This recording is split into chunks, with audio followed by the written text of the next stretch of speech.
క్రీస్తునందు మాకు అత్యంత ప్రియ దేవుని సంఘము మరొకసారి శుక్రవార ధ్యానాల్లో మనం ఉన్నాం. ప్రాముఖ్యంగా శుక్రవారం మనం తలంచుకొని మనం ధ్యానిస్తున్న ప్రభువారు పలికిన యొక్క శ్రేష్టమైన శిలువపైన పలికిన 7 మాటల విషయాలు మనం ఇంతవరకు ఆల్రెడీ 6 మాటలు మనం ధ్యానించుకున్నాం. 7వ మాటకు మనం చివరి మాటకు మనం వచ్చేసామండి.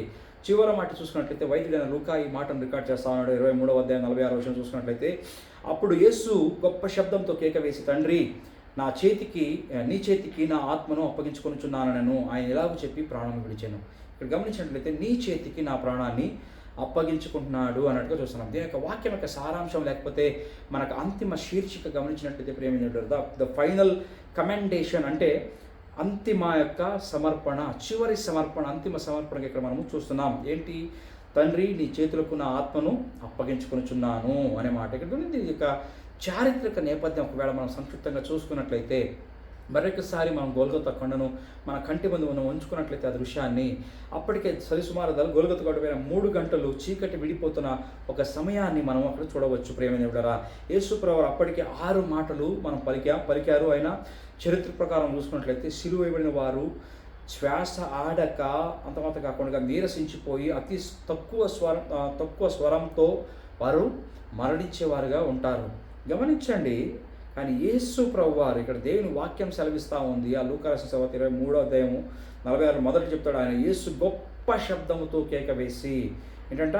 గొప్ప శబ్దముతో కేక వేసి, పిలవట్లేదు కానీ గొప్ప శబ్దంతో కేక వేసి, ఇక్కడ చూడండి ఈ మాట పలికారు. అది మనకి ఎలా కనపడతా ఉందండి? ఒక ఓటమిలా కనపడతా ఉందా? కాదు. ఎంత మాత్రం ఓటమికి చెందిన వ్యక్తి చేసే కేక కాదండి. ఇది విజయం సాధించిన వీరుడి యొక్క గంభీరమైనటువంటి స్వరాన్ని ఇక్కడ మనకు తెలియజేస్తూ ఉందండి. ఈ ప్రార్థన కీర్తన 31వ అధ్యాయం 5వ వచనం మనం చూసుకున్నట్లయితే, ఇక్కడ ప్రవచన యొక్క నెరవేర్పు చూద్దాం ఒకసారి.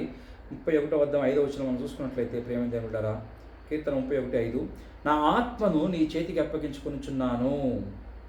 చూడండి ఈ మాట ఇక్కడ నెరవేరుతా ఉన్నట్లుగా చూస్తున్నాం. 31వ అధ్యాయం 5వ వచనం ఆధారంగా ఈ ప్రార్థన చేయబడినట్లుగా మనం చూస్తున్నామండి. ఆ కాలంలో మనం గమనించినట్లయితే చరిత్రలో యూదులు వారి యొక్క పిల్లలకు తల్లిదండ్రులు ఏం నేర్పించేవారంటే, తమ పిల్లలు రాత్రి నిద్రపోయే ముందు ఈ ప్రార్థన వారికి నేర్పించేవారు. ఒక చిన్న బిడ్డ తన తండ్రిపై ఉంచే నమ్మకంతో యేసు ప్రభు వారు తన ప్రాణాన్ని వదిలినట్లుగా చూస్తున్నాం. ఒక చిన్న బిడ్డ ఏ విధంగా తన తండ్రిపై ఉంచే నమ్మకంతో యేసు ప్రభు వారు కూడా తన తండ్రిపై ఉన్న నమ్మకంతో తన ప్రాణాన్ని వదిలినట్లుగా మనం ఇక్కడ చూస్తున్నామండి. మనం ముందుకు వెళ్ళినట్లయితే ప్రేమదేవులారా, రక్షకుని యొక్క చివరి శ్వాస మనం ఇక్కడ చూస్తున్నాం. రక్షణ యొక్క చివరి శ్వాసను మనం చూస్తున్నాం. 4వ మాటలో చూడండి, నా దేవా నా దేవా అని ఆయన పలుకుతా ఉన్నాడు. కానీ నా దేవా నా దేవి నన్ను పలికినటువంటి యేసు ప్రభు వారు ఇప్పుడు తిరిగి మరలా మొదటిలో ఏ విధంగా అయితే నా తండ్రి ఇవి ఏం చేస్తున్నారని తండ్రితో ప్రారంభించాడో, అదేవిధంగా ఇక్కడ మరలా చివరికి వచ్చేసేపాటికి తండ్రి అనే ఒక పిలుపు మరలా ఇక్కడ కనపడతా ఉందండి. తండ్రి అని పిలుస్తూ ఉన్నారు. ఎందుకంటే ఇక్కడ ఏం గమనించాలి?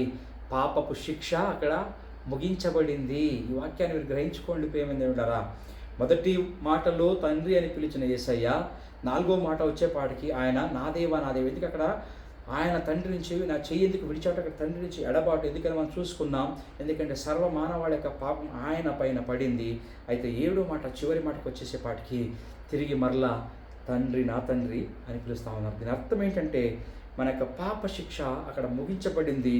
తండ్రితో పోగొట్టుకున్న ఎడబాటున్న సంబంధాన్ని తిరిగి మరలా అక్కడ పునరుద్ధరించబడింది. హల్లెలూయా. గమనించండి ప్రేమించబడ్డారా, ఈ 7వ మాట శిలువ శ్రమల నుండి పునరుత్థాన మహిమకు వెళ్ళే ఒక వారధి లాంటిదిగా మనం ఇక్కడ చూడవచ్చు. గమనించండి ప్రియమైన 7వ మాటను శిలువ శ్రమల నుండి పునరుత్థానపు మహిమకు వెళ్ళే ఒక వారధిగా, ఒక వంతెనగా మనము చూడవచ్చండి. 3వ విషయం మనం చూసుకున్నట్లయితే, దీంట్లో లోతైన మర్మాలు మనం గమనించవలసిన విషయాలు ఏంటంటే ప్రియమైన ఇక్కడ మొట్టమొదటి మనం అప్పుడు చెప్పిన ప్రకారంగా సంబంధము పునరుద్ధానం అవుతా ఉంది, అంటే పునరుద్ధరించబడతా ఉంది. పాప భారాన్ని మోసుకున్నప్పుడు ఆయన దేవుణ్ణి ఎలా చూశాడు? తండ్రిగా చూడలేదండి. అక్కడ దేవుడిగా, న్యాయాధిపతిగా అక్కడ చూస్తున్నాడు. న్యాయాధిపతిగా చూశారు. కానీ ఇక్కడ కార్యం ముగిశాక మరలా తండ్రి అని పిలుపుతోనే ఆ అనుబంధాన్ని మరలా చాటి చెప్తా ఉన్నట్టుగా చూస్తున్నాం. సో మొట్టమొదటి విషయం లోతైన మనం గ్రహించుకోవాల్సిన ఏంటంటే, ఇక్కడ సంబంధం యొక్క పునరుద్ధరణ మనం చూస్తున్నాం. రెండోదిగా చూసినట్లయితే ఒక పూర్ణ అధికారం ఇక్కడ మనం గమనించవచ్చండి.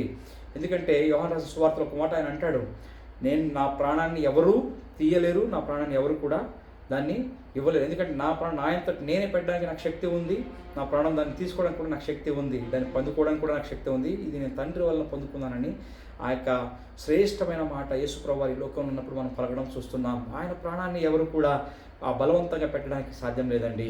ఆయనంతటా ఆయనే తండ్రి చిత్త ప్రకారం ఈ లోకానికి వచ్చాడు. ఆయన ఈ సత్యాన్ని మనం గ్రహించుకోవాలి. తన ప్రాణం తను తిరిగి పెట్టడానికి మరలా తిరిగి పొందుకోవడానికి కూడా ఆయన శక్తిమంతుడైన విషయాన్ని మనకు గ్రహించుకోవాలండి. ఎవ్వరు కూడా ఆయన ప్రాణాన్ని తీయలేదు. ఆయనే స్వయంగా తన ఆత్మను అక్కడ అప్పచెప్తా ఉన్నాడు. గమనించుకోవాలి, ఆయన స్వయంగా తన ఆత్మను అప్పగిస్తూ ఉన్నారు. ఆయన యాజకుడిగా ఒక బలి పశువుగా తను తాను సమర్పించుకున్నట్టుగా మనం చూస్తున్నామండి. ముందుకు వెళ్ళినట్లయితే మొట్టమొదటి సంబంధపు పునరుద్ధరణ, అంతమాత్రం రెండవదిగా ఆయనకు ఉన్న పూర్ణ అధికారం చూస్తున్నాం, తనంతకు తాను అప్పగించినట్లుగా. మూడవదిగా చూసినట్లయితే దేవుని యొక్క హస్తాలలో ఉన్నటువంటి భద్రతను ఇక్కడ మనకు చూపిస్తూ ఉన్నాడు. ఎందుకు చూడండి, ప్రభువైన యేసుక్రీస్తు వారు ఇక్కడ దేవుని చేతులు ఉన్న శక్తిని మనకు తెలియజేస్తూ ఉంది. ఎందుకంటే దేవుని చేతులు శక్తికి మరియు భద్రతకు అది చిహ్నంగా ఉన్నాయండి. అది మరణంలోనైనా కావచ్చు, మనిషికి ఆత్మకు ఏంటంటే సురక్షితమైన స్థలం అది దేవుని యొక్క హస్తాలేదని ఇక్కడ మనకి స్పష్టమవుతా ఉందండి. ఆయన ఆత్మని ఎవరికి అప్పగిస్తూ ఉన్నాడండి? యేసు ప్రభు వారు మనిషిగా ఈ లోకంలోకి వచ్చాడు. మన దేవుని వాక్యం అనేక చోట్ల సెలవిస్తూ ఉంది, మన్నైనది మన్నుకు పోవును కానీ తిరిగి ఆత్మ తను అనుగ్రహించిన దేవునికి చెల్తా ఉంది. ఇక్కడ యేసు ప్రభు వారి ఆత్మను తిరిగి మరలా తండ్రికి, ఎందుకంటే ఆయన లోకరీతిగా నరావతారం ఎత్తుకుని వచ్చాను కనుక ఆ ఆత్మ తిరిగి మరలా తండ్రి చేతిలోనే అప్పగిస్తా ఉన్నాడు. ఎందుకంటే తండ్రి చేతుల యొక్క శక్తి అటువంటిది, తండ్రి చేతిలో ఉన్న భద్రత అటువంటిది అనే సత్యాన్ని ఇక్కడ మనము గ్రహించుకోవాలి. ఏంటంటే సురక్షితమైన స్థలం దేవుని హస్తాలను ఇక్కడ మనకి స్పష్టమవుతుందండి. మనము 3 విషయాలు చూసుకున్నాం. సంబంధ పునరుద్ధరణ, అంతమాత్రం కాదు ఆయనకున్న పూర్ణ అధికారం, అంతమాత్రం కాదు దేవుని హస్తాలలో ఉన్న భద్రత. ఈరోజు ఎక్కువ నేను ఈ విషయం లోతుకు వెళ్ళడానికి ఇష్టపడలేదు, కానీ అయితే ఈరోజు మన జీవితంలో ఒక విషయాన్ని గమనించుకున్నట్లయితే ప్రియమైన దేవుడారా, ఒక భావోద్వేగమైన అంశాలు మన జీవితంలో ఈ విషయాలను అలవర్చుకున్నట్లయితే చీకటిలో కూడా నమ్మకం అనే మాట నేను చెప్పడానికి ఇష్టపడుతున్నాను. మన జీవితాల్లో గోల్గొతా వంటి కష్ట సమయాలు, గోల్గొతా ఎటువంటి చీకటి అక్కడ ప్రదేశం ఆవరించబడిపోయిందో, అది కమ్మిందో చీకటిగా, అదే రీతిగా అనేక సార్లు మన ఈ యొక్క భౌతిక సంబంధమైన ఈ జీవితంలో, ఈ లోక అరణ్యయాత్రలో మనం ఉన్నప్పుడు అనేక సార్లు ఇటువంటి సమయాలు మన జీవితంలో రావచ్చు. వచ్చినప్పుడు దారి కనిపించినప్పుడు, పరిస్థితుల్లో అయోమయంగా ఉన్నప్పుడు మనల్ని పట్టుకున్న దేవుడిని మనము నమ్మాలండి. పట్టుకునే దేవుడిని కాదు, ఆల్రెడీ మనల్ని పట్టుకున్న దేవుడిని మనము నమ్మాలి. ఈ సత్యాన్ని గ్రహించాలండి. సమర్పణ అంటే ఓడిపోవడం కాదు ప్రియమైన బిడ్డ. సమర్పణ అంటే దేవునికి పరిపూర్ణంగా మనల్ని మనము అర్పించుకోవడం. ఈ సత్యాన్ని మీరు గ్రహించుకోవాలని చెప్పడానికి ఇష్టపడుతున్నా. రెండవదిగా చూసినట్లయితే మరణ భయం నుండి యొక్క విడుదల. విశ్వాసికి గమనించండి, విశ్వాసికి మరణం అంటే చీకటిలో వెళ్ళడం కాదు. విశ్వాసికి మరణం అంటే చీకటిలో వెళ్ళడం కాదు, కానీ తండ్రి హస్తాలలోనికి చేరుకోవడం అనే సత్యాన్ని మరొకసారి గ్రహించుకోవాలండి. మొదటిది, చీకటిలో మన కష్టమయ్యే జీవితాల్లో, మన సందర్భాల్లో ఆయన పైన ఏంటంటే ఆయనకు మనం సమర్పించుకునే వ్యక్తులుగా ఉండాలి. చీకటిలో మనం నమ్మకం ఉంచాలి, విశ్వాసం ఉంచాలి. రెండవదిగా చూసినట్లయితే మరణ భయం నుండి విడుదల. విశ్వాసికి మరణం అంటే చీకటిలో వెళ్ళడం కాదు, కానీ తండ్రి హస్తాల్లోనికి అది చేరుకోవడం అనే సత్యాన్ని కూడా మనం గ్రహించుకోవాలి. ఈరోజు మూడవదిగా చూసుకున్నట్లయితే అనుదిన సమర్పణ. అందుకని మనం చూసుకున్నాం, కేవలం మరణ పడకపైనే మాత్రం కాదు కానండి, ప్రతిరోజు మనం అక్కడ యూదులు ఎలాగైతే తల్లిదండ్రులు వారి పిల్లలకు నేర్పించారు, ప్రతిరోజు కూడా అదేవిధంగా ప్రతిరోజు కూడా మన ఉదయాన్నే నా తండ్రి నా కుటుంబాన్ని, నా ఉద్యోగాన్ని, నా చింతలను, నా సమస్తాన్ని నీ చేతులకు అప్పగిస్తున్నానని చెప్పడం మనము నేర్చుకోవాలండి. ఏ విషయమైనా తండ్రికి అప్పగించి మనం ముందడుగు వేస్తే ఖచ్చితంగా ఆ విషయంలో మనం విజయాన్ని పొందుకునే వారు ఉంటాం. ఉదాహరణకి ఎన్నో ఉన్నాయి బైబిల్ గ్రంథంలో, ఇవన్నీ చెప్పడానికి ఇక్కడ సందర్భం కాదు, కానీ నేను సమయం ఎక్కువ తీసుకోవడానికి ఇష్టం లేదు. ఈ విషయాన్ని మనం గ్రహించుకోవాలండి. ఈరోజు మన ఆత్మీయ జీవితం ఏ విధంగా ఉంది? యేసు క్రీస్తు వారు మనం గమనించినట్లయితే ప్రేమైన దేవుని బిడ్డలారా, ఆ యొక్క గొల్గొతా కొండపైన ఆయన జీవితం మొదలు నుంచి కూడా మనం చూసుకున్నట్లయితే ప్రభువైన తండ్రి అయిన దేవుడు ఆయనకు అప్పచెప్పిన పనిని, సర్వస్వాన్ని, సమస్తాన్ని తూచా తప్పకుండా పరిపూర్ణంగా ఆయన చేసి ముగిస్తూ ఉన్నాడండి. ఆయన ఈ లోకంలో జీవించిన 33.5 ఏళ్ళు కూడా మనం గమనించినట్లయితే అన్ని విషయాల్లో మనకు ఒక మాదిరిగా ఉన్నాడు. ఆయన తల్లిదండ్రులకు లోబడి జీవించినట్టుగా చూస్తున్నాం. ఆయన కుమారుడిగా బాధ్యత నెరవేర్చేట్టుగా చూస్తున్నాం. ఆయన ఉన్న కాలంలో పని చేసినట్టుగా చూస్తున్నాం. తండ్రి దానికి అప్పచెప్పిన సువార్తను అందించాడు. అనేక మందిని స్వస్థపరిచాడు. అనేక మందికి ఆయన దేవుని రాజ్య సువార్త అందించాడు. అనేక దయ్యాలను పట్టిన వారిని విడిపించాడు. చనిపోయిన వారిని లేపాడు. ఎన్నో అద్భుత కార్యాలు చేశాడు. ఎంతోమందిని ఆదరించాడు. చివరి వరకు కూడా మనం ఈరోజు ఈ 40 దినాల శ్రమ దినాలు అనేక విషయాలు మనం నేర్చుకున్నాం. ప్రతి ఒక్క విషయంలో వారికి శిష్యులకు ఒక మాదిరిగా ఉంచాడు. శిష్యుల విషయంలో మనం ఎన్నో కార్యాలు అన్ని కార్యాల్లో కూడా ఎక్కడ ఆయన పాపం చేయలేదు. ఎక్కడ కూడా ఆయన పరిశుద్ధత తప్పిపోలేదు. ఎక్కడ దేవుని యొక్క చిత్తానికి విరోధంగా ఆయన నడుచుకున్నట్లు లేదండి. మత పెద్దలు, పరిచయులు, శాస్త్రులు అనేకసార్లు అనేక విషయాలను ఆయనను హింసించినా, ఆయన చిత్రవద చేసినా, ఆయన బాధ పెట్టినా, ఆయన వెంటాడినా, ఆయన ప్రాణం తీయాలని చూసినా కూడా దేవునికి విరోధమైన కార్యం ఏది కూడా ఆయన చెయ్యలేదండి. మౌనంగా ఉండవలసిన సందర్భంలో మౌనంగా ఉన్నాడు. మాట్లాడవలసిన సందర్భంలో మాట్లాడాడు. అద్భుతాలు చేయవలసిన కార్యంలో అద్భుతాలు చేశాడు. స్వస్థపరిచవలసిన టైంలో స్వస్థపరిచాడు. లేపవలసిన టైంలో ఆయన మరణం నుంచి కూడా లేపాడు. ఇక్కడ సంపూర్ణ మానవుడిగా, సంపూర్ణ రక్షకుడిగా ఆయన జీవించినంత కాలం చేశాడు. అన్నీ చేసుకుంటూ వస్తూ ధర్మశాస్త్రాన్ని పరిపూర్ణం చేసి మరలా యేసు ప్రభువారు ఆ యొక్క శిలువలో సంపూర్ణంగా నీ కొరకు నా కొరకు ఆ గోల్గొత్తా కొండపైన భయంకరమైన కష్టాలను, హింసలను, శ్రమలను, భయంకరమైన వేదనను ఆయన అనుభవించి తన చివరి రక్తపు బొట్టు వరకు కూడా నీ కొరకు నా కొరకు దారపోశాడు. ప్రేమ దేవుళ్ళరా, మనం 7 మాటలు మనం ధ్యానించాం. గమనించండి. తండ్రి అని ప్రారంభించాడు, ఇక్కడ తండ్రి అని ముగిస్తూ ఉన్నాడు. ఆయనకు తండ్రి పైన ఉన్నటువంటి విశ్వాసం అలా ఉంటుందండి. మధ్యలో నా దేవాన్ని, ఎందుకంటే పాప భారం అక్కడ మార్చబడిన అక్కడ మన చివరికి వచ్చేపాటికి తండ్రి యొక్క సంబంధం పునరుద్ధరించబడినట్టుగా మనం చూస్తున్నాం. ఈరోజు ఒకవేళ నీ జీవితంలో, ఈరోజు వాక్యాన్ని చూస్తున్న మన జీవితాల్లో తండ్రితో నీ సంబంధం తెగిపోయిందా? ఇక నీకున్న పరిస్థితులను బట్టి ఈరోజు దేవుని నుంచి నువ్వు దూరంగా వెళ్ళిపోయావా? మరలా ఈ వాక్యం నీతోనే మాట్లాడుతూ ఉంది. నీవు ఆయన దగ్గరికి వస్తే ఆయన నీతో సంబంధాన్ని తిరిగి పునరుద్ధరించాలని ఆశపడతా ఉన్నాడు. ఎందుకంటే ఆయన ఇష్టం మనం చూసామండి. ఏదైనా తోటలో ఆ తెగిపోయిన సంబంధాన్ని, ఆ ఏదైనా తోట నుంచి పంపించబడిన యొక్క సంబంధాన్ని తిరిగి యేసు ప్రభువు వారు తన శిలువ మరణం ద్వారా తండ్రికి నన్ను ఆయన దగ్గరికి చేస్తూ ఉన్నాడు.